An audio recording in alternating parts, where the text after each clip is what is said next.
Assalomu alaykum hammaga. Bachadon miomalari to'g'risida gapiramiz. Bachadon miomalari qachon paydo bo'ladi, keltirib chiqaradigan omillar. Bachadon miomalari asosan reproduktiv yoshdagi ayollarda ko'proq uchraydi, ya'ni 20 yoshdan 45 yoshgacha.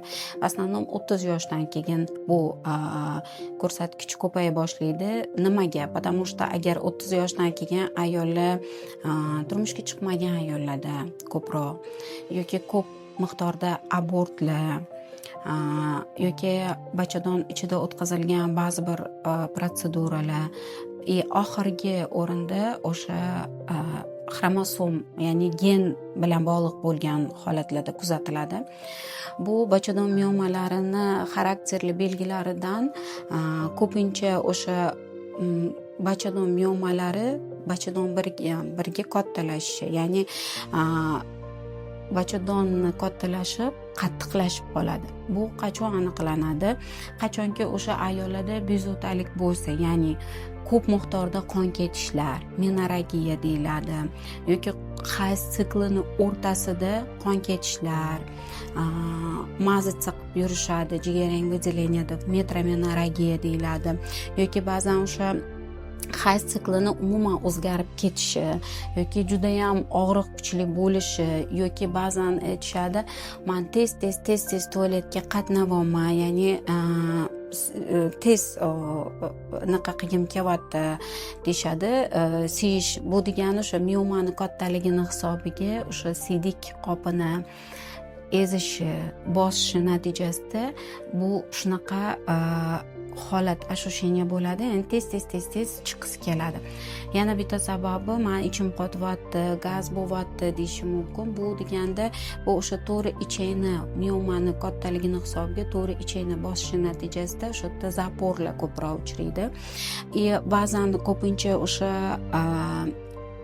uzoq muddatda shu holat takrorlansa, ayollarda o'sha asabiy bo'lib qolishadi, har xil boshqa bir kasalliklarni keltirib chiqarishi mumkin.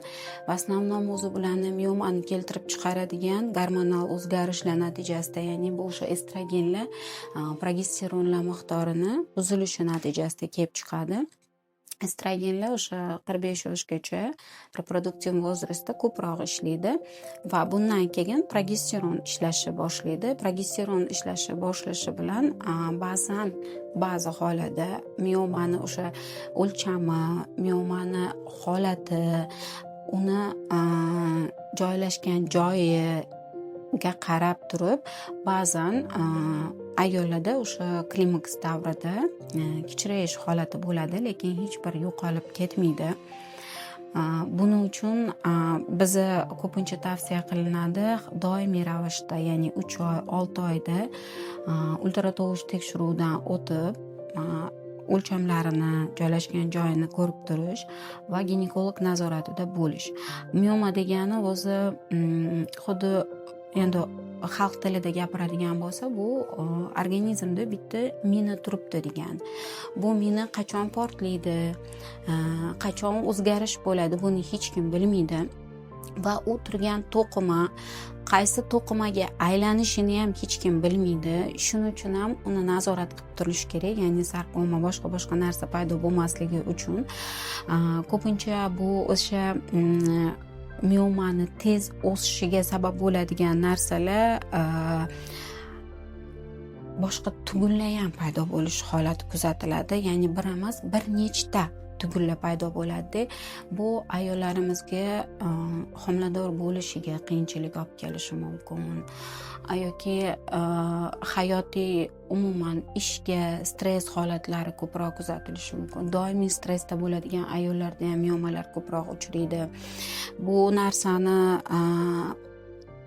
normada, ya'ni shu miomani normada ushlab turish uchun albatta gormon tekshiruvlari o'tkaziladi, ya'ni gormonal o'zgarishlarni kuzatiladi. Asosan o'sha ba'zan bo'lishi mumkin, ko'pincha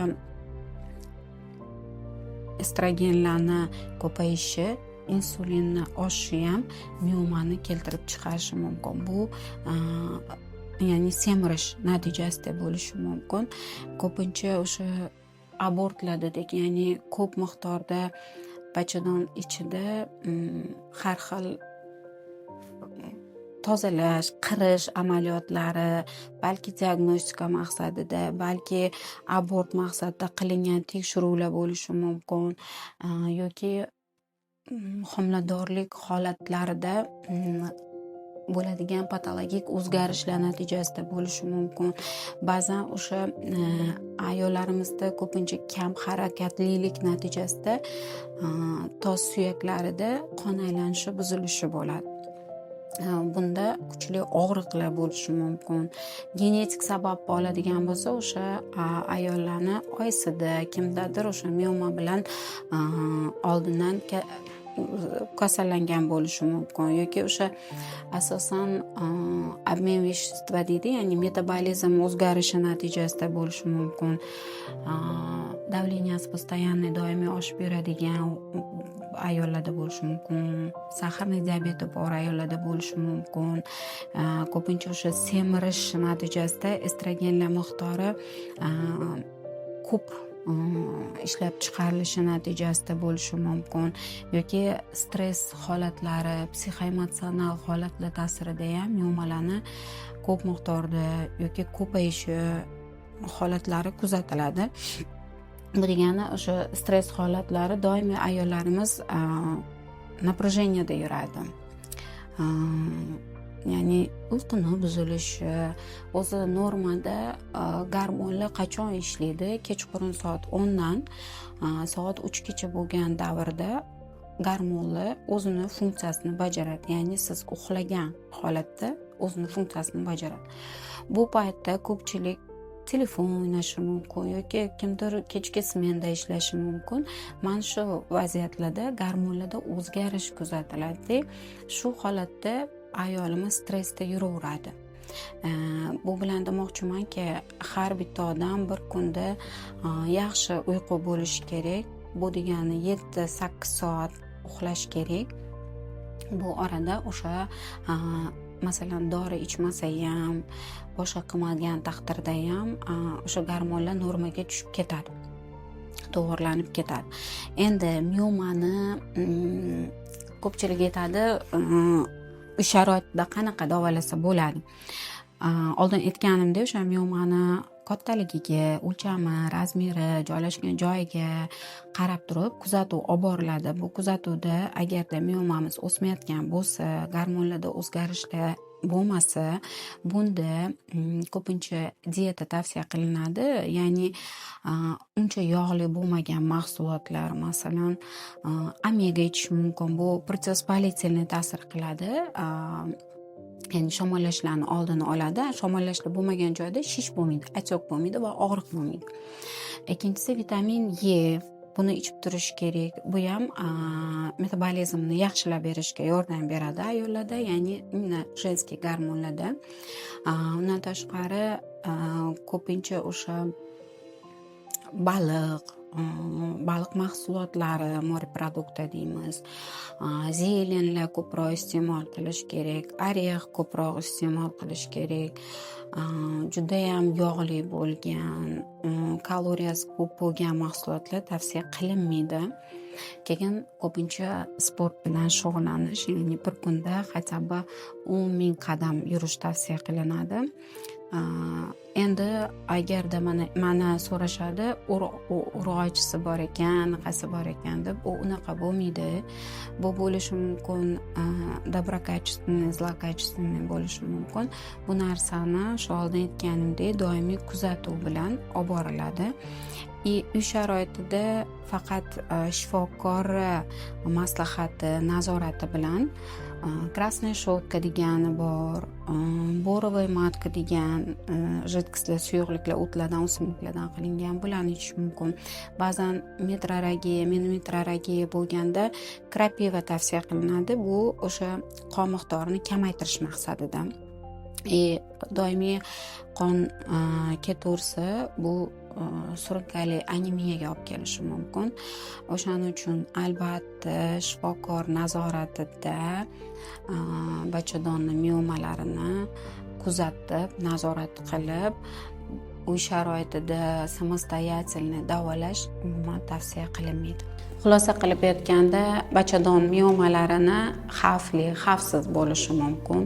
O'lchamlari agarda 3 santimetrdan katta bo'ladigan bo'lsa, bunda yoki siz homilador bo'lolmayotgan bo'lsangiz, bunda albatta o'sha gonadotropin relizing gormonlarini qo'llagan holda bachadonni miomasini o'sishini kamaytirib, ya'ni oziqlanishini kamaytirgan holatda konservativ miomektomiya degan amaliyotlar bor, o'tkaziladi operatsiyalar, ya'ni organni, bachadonni saqlab qolgan holatda o'sha tugunni olib tekshiruvga beriladi va 3 oy yana bemor nazoratda bo'lib turib, bemalol homiladorlikka tayyorlansa bo'ladi. Agar siz shu mioma tufayli aziyat chekayotgan bo'lsangiz yoki mioma tufayli sizda bezovtaliklar, ko'p qon ketishlar yoki boshqa bir holatlar, homilador bo'lolmayotgan bo'lsangiz, albatta bizga murojaat qiling. Tavsiya va davolash muolajalarini o'tkazib, doimiy nazoratda bo'lasiz.